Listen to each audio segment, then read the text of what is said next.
السلام علیکم ورحمۃ اللہ وبرکاتہ۔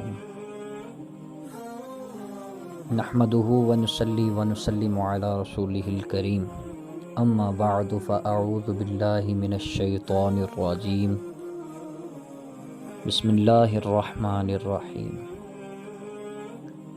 یا ایہا النبی انا ارسلناک شاہدا ومبشرا ونذیرا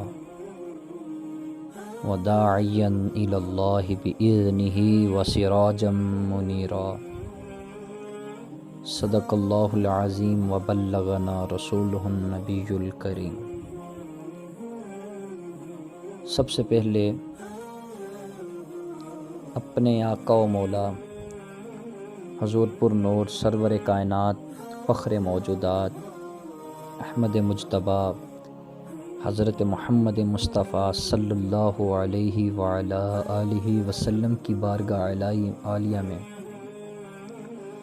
درود و سلام کی ڈالیاں پیش کرنے کے بعد بآواز بلند آقا علیہ الصلاۃ والسلام پر درود و سلام کا نذرانہ پیش کرتے ہیں۔ اللہم صلی علی سیدنا و مولانا محمد وبارک وسلم وصلوا علیہ صلاۃ و سلاما علیک یا رسول اللہ۔ حضور سرور کائنات صلی اللہ علیہ وعلی آلہ وسلم کے بے شمار معجزات و کمالات میں سے چند معجزات آپ کے سامنے پیش کروں گا۔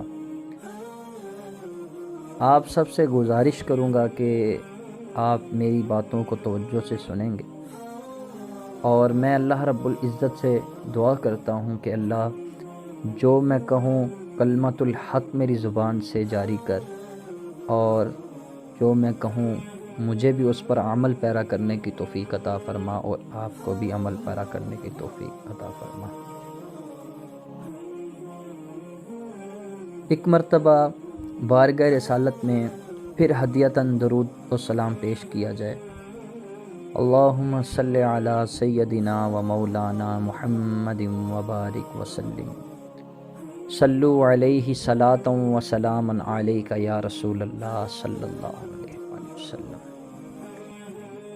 مشکوٰۃ شریف باب المعجزات میں یہ روایت مذکور ہے کہ ایک انصاری کا اونٹ بگڑ گیا، یعنی پاگل ہو گیا۔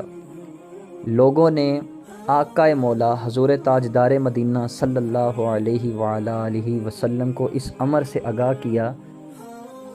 جب آپ نے اونٹ کے پاس جانے کا ارادہ کیا تو لوگوں نے آپ کو اس اونٹ کے پاس جانے سے روکا اور کہا کہ یا رسول اللہ، یہ اونٹ لوگوں کو دوڑ کر کتے کی طرح کاٹ کھاتا ہے۔ آپ نے ارشاد فرمایا مجھ کو اس کا کوئی خوف نہیں، اور آگے بڑھ گئے۔ اونٹ نے آپ کے سامنے آ کر اپنی گردن ڈال دی اور آپ کو سجدہ کیا۔ آپ نے اس کے سر پر اپنا دست شفقت پھیرا، دست رحمت پھیرا، تو وہ بالکل ہی نرم پڑ گیا اور فرمایا برادر ہو گیا، اور آپ نے اسے پکڑ کر اس کے مالک کے حوالے کیا اور ارشاد فرمایا خدا کی ہر مخلوق جانتی اور مانتی ہے کہ میں اللہ کا رسول ہوں، سوائے جنہوں اور انسانوں میں سے جو کفار ہیں، میری نبوت کا انکار نہیں کرتے۔ صحابہ کرام نے اونٹ کو سجدہ کرتے ہوئے دیکھ کر عرض کیا کہ یا رسول اللہ، جب جانور آپ کو سجدہ کرتے ہیں تو ہم لوگ اس سے زیادہ حقدار ہیں کہ ہم لوگ آپ کو سجدہ کریں۔ یہ سن کر تاجدار مدینہ صلی اللہ علیہ وعلی آلہ وسلم نے ارشاد فرمایا اگر کسی انسان کا دوسرے انسان کو سجدہ کرنا جائز ہوتا تو میں سب سے پہلے عورتوں کو حکم دیتا کہ وہ اپنے شوہروں کو سجدہ کریں۔ سبحان اللہ، کیا خوب فرمایا، اللہ اکبر۔ فرمایا کہ اگر انسان کو انسان سجدہ کرنے کا حکم ہوتا تو میں عورت کو حکم دیتا کہ وہ اپنے شوہر کو سجدہ کرے۔ حضور تاجدار مدینہ صلی اللہ علیہ وعلی آلہ وسلم ایک باغ میں تشریف لے گئے۔ وہاں ایک اونٹ کھڑا زور زور سے چلا رہا تھا۔ جب اس نے آپ کو دیکھا تو ایک دم بلبلانے لگا اور اس کی دونوں آنکھوں سے آنسو جاری ہو گئے۔ آقا دو جہاں کے قریب جا کر اس کے سر کو کنپٹی پر اپنے دست شفقت پھیرا تو وہ تسلی پا کر بالکل خاموش ہو گیا۔ پھر آپ نے لوگوں سے دریافت فرمایا کہ اس اونٹ کا مالک کون ہے؟ لوگوں نے ایک انصاری کا نام بتایا۔ آپ نے فوراً اس کو بلوایا اور فرمایا کہ اللہ تعالیٰ نے ان جانوروں کو تمہارے قبضے میں دے کر ان کو تمہارا محکوم بنا دیا، لہذا تم لوگوں پر لازم ہے کہ تم ان جانوروں پر رحم کرو۔ تمہارے اس اونٹ نے مجھ سے شکایت کی ہے کہ تم اسے بھوکا رکھتے ہو اور اس کی طاقت سے زیادہ اس سے کام لے کر اسے تکلیف دیتے ہو۔ اس طرح کے سینکڑوں نہیں ہزاروں واقعات اس بات کی روشن دلیل ہیں کہ روح زمین میں تمام حیوانات حضور تاجدار مدینہ صلی اللہ علیہ وآلہ وسلم کو جانتے ہیں اور مانتے بھی ہیں۔ آپ نبی آخر الزماں، خاتم پیغمبراں، اور یہ سب کے سب آپ کے اقتدار تصرفات کی سلطانی کو تسلیم کرتے ہیں اور آپ کے اعزاز و اکرام اور آپ کی تعظیم و احترام کو اپنے لیے سایہ رحمت، سرمایہ زندگی اور مقصود حیات تصور کرتے ہیں۔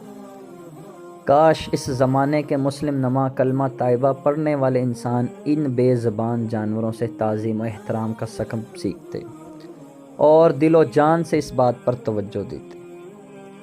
اللہ اکبر۔ حضرت عبداللہ بن عمر رضی اللہ تعالیٰ عنہ نے فرمایا کہ ہم لوگ رسول اللہ صلی اللہ علیہ وآلہ وسلم کے ساتھ ایک سفر میں تھے۔ ایک اعرابی آپ کے پاس آیا، آپ نے اس کو اسلام کی دعوت دی۔ اس اعرابی نے کہا کہ آپ کی نبوت پر کوئی گواہ بھی ہے؟ تو آپ نے ارشاد فرمایا، ہاں، یہ درخت جو میدان کے کنارے پر ہے وہ میری نبوت کی گواہی دے گا۔ چنانچہ آپ نے اس درخت کو بلایا، وہ فوراً ہی زمین چیرتا ہوا اپنی جگہ سے چل کر بارگاہ رسالت میں حاضر ہو گئے اور اس نے بلند آواز سے 3 مرتبہ آپ کی نبوت کی گواہی دی۔ آپ نے اس کو اشارہ فرمایا تو وہ درخت زمین میں چلتا ہوا اپنی جگہ پر پہنچا۔ حضرت امام بحقی رحمۃ اللہ علیہ نے اس حدیث میں یہ روایت بھی تحریر فرمائی ہے کہ اس درخت نے بارگاہ رسالت میں آ کر السلام علیکہ یا رسول اللہ صلی اللہ علیہ وسلم کہا، اور اعرابی یہ معجزہ دیکھتے ہی مسلمان ہو گیا اور جوش عقیدت میں یہ عرض کیا کہ یا رسول اللہ، آپ مجھے اجازت دیجئے کہ میں آپ کو سجدہ کروں۔ یہ سن کر آپ رسول اللہ صلی اللہ علیہ وسلم نے فرمایا کہ اگر میں خدا کے سوا کسی اور کو سجدے کرنے کا حکم دیتا تو عورتوں کو حکم دیتا کہ وہ اپنے شوہروں کو سجدہ کریں۔ یہ فرما کر آپ نے اس کو سجدہ کرنے کی اجازت نہیں دی۔ پھر اس نے عرض کیا کہ یا رسول اللہ، اگر آپ اجازت دیں تو میں دست مبارک اور پائے مقدس کا بوسہ لے لوں؟ تو آپ نے اس کو اجازت دے دی۔ چنانچہ اس نے آپ کے مبارک ہاتھ اور مقدس پاؤں کو والہانہ عقیدت کے ساتھ چوم لیا۔ امام زرقانی بھی اس روایت کو نقل کرتے ہیں۔ سبحان اللہ۔ یہی معجزہ ہے جس کو حضرت علامہ بصیری رحمۃ اللہ علیہ نے بھی اپنے قصیدہ بردہ شریف میں بھی نقل فرمایا۔ اللہ اکبر۔ کہتے ہیں جاءت لدعوتہ الاشجار ساجدہ تمشی الیہ علی ساق بلا قدم، یعنی کہ آپ کے بلانے پر درخت سجدہ کرتے ہوئے بلا قدم کے پنڈلی سے چلتے ہوئے آپ کے پاس حاضر ہوئے۔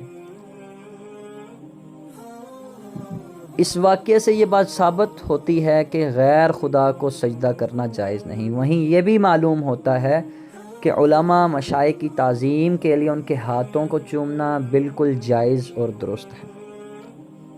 بلکہ ایک دن رسول اللہ صلی اللہ علیہ وسلم اپنے ساتھ حضرت ابو بکر صدیق رضی اللہ تعالیٰ عنہ، حضرت عمر فاروق اور حضرت عثمان غنی کو لے کر احد پہاڑ پر چڑھے تو پہاڑ جوش مسرت سے ہلنے لگا۔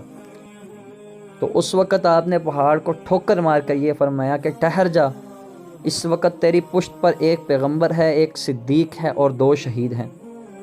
چنانچہ پہاڑ فوراً ساکن ہو گیا۔ حضرت علی رضی اللہ تعالی عنہ فرماتے ہیں کہ ایک مرتبہ میں حضور کے ساتھ مکہ مکرمہ کی طرف نکلا تو میں نے دیکھا کہ جو درخت اور پہاڑ بھی سامنے آتے ہیں اس سے السلام علیکہ یا رسول اللہ صلی اللہ علیہ وسلم کی آواز آتی ہے، اور میں خود اس آواز کو اپنے کانوں سے سنتا ہوں۔ یہ ترمذی میں حدیث موجود ہے۔ اللہ اکبر۔ اس طرح کے اور بھی بہت سارے واقعات ہیں جس سے پتہ چلتا ہے حضور تاجدار مدینہ صلی اللہ علیہ وآلہ وسلم کی حکمرانی ہر شے پر ہے، اور ہر شے جانتی پہچانتی ہے کہ اللہ کے رسول برحق ہیں، اور آپ کی اطاعت اور فرما برداری کو ہر فرد پر واجب العمل جانتا ہے۔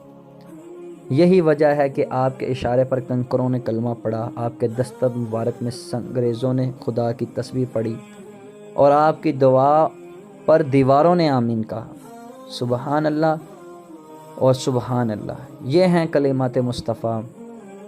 حضرات، اتنا عرض کرنے کے بعد میں اللہ تعالیٰ سے یہی دعا کروں گا کہ اللہ تعالیٰ، میں جتنے بھی معجزات آپ کو سنا چکا ہوں، اللہ تعالیٰ ان پر سن کر اپنے ایمان کو تازہ کرنے کی توفیق عطا فرمائے۔